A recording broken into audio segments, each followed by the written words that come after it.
Think of yoga today, and you probably picture a scene right out of a modern studio. Bright lighting, premium athletic wear, and a room full of people coordinating a seated side stretch. It looks indistinguishable from a high-end fitness routine.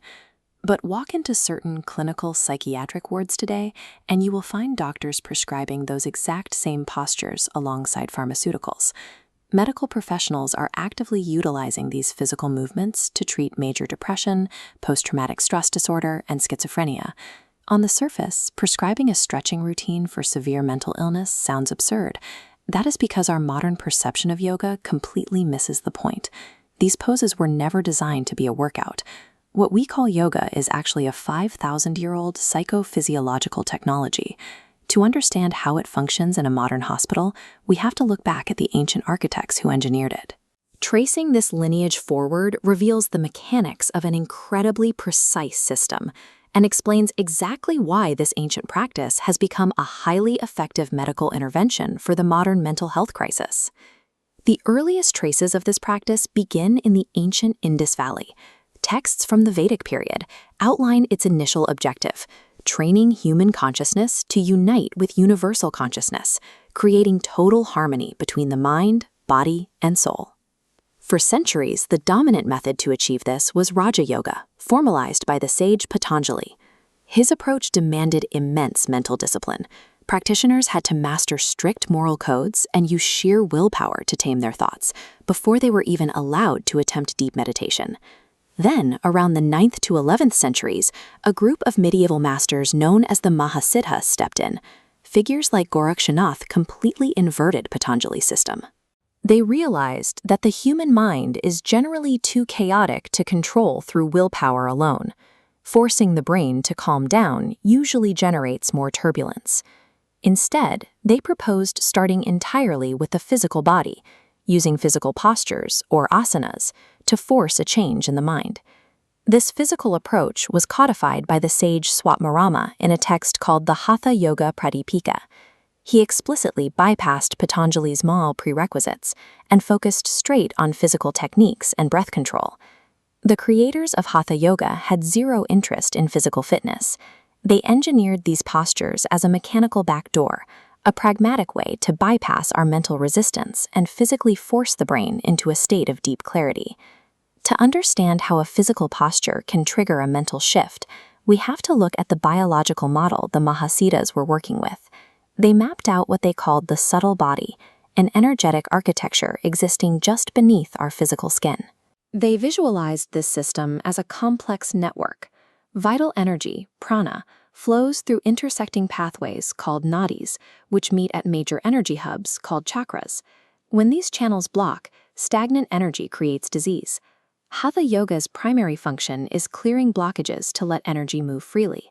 The asanas you see in a modern yoga class function as precise biomechanical levers. The practitioners use them to manipulate their internal energy and prepare their biological systems for extreme, altered states of consciousness. Take Siddhasana, a specific seated posture often called the perfect pose. When a practitioner locks their body into this position, tucking their chin and regulating their breath, they actively adjust their heart rate, lower their blood pressure, and alter their brainwave patterns. This level of autonomic control was a strict biological necessity. When a person enters samadhi, the deepest state of meditative absorption, their metabolism drops dramatically. Without the physical conditioning of these postures, the human body could easily go into shock. Every twist and fold and breathing technique in traditional Hatha Yoga was meticulously engineered. They built a system to safely launch human consciousness into uncharted territory while keeping the physical vessel intact. Fast forward to Mumbai in the early 1970s. We leave medieval mysticism behind and enter the era of modern psychiatric research. A prominent Indian psychiatrist named Dr. N.S. Vaya began evaluating the ancient texts. He hypothesized that the mechanisms of Hatha Yoga could be systematically adapted into a clinical psychophysiological therapy. Dr. Vaya noticed a compelling parallel. The ancient yogis used these techniques to intentionally detach from environmental stimuli, aiming for a state of liberation called moksha. Vaya realized that teaching the brain to stop overreacting to the environment was exactly what his psychiatric patients required. When we translate the ancient terminology into modern biology, the process makes perfect clinical sense. What the Mahasiddhas called clearing prana maps directly onto the modern biological process of downregulating the autonomic nervous system. By moving the body through specific asanas and controlling the breath, patients build interoception, the ability to physically feel and regulate their internal states. This physical regulation creates a solid foundation for emotional stability.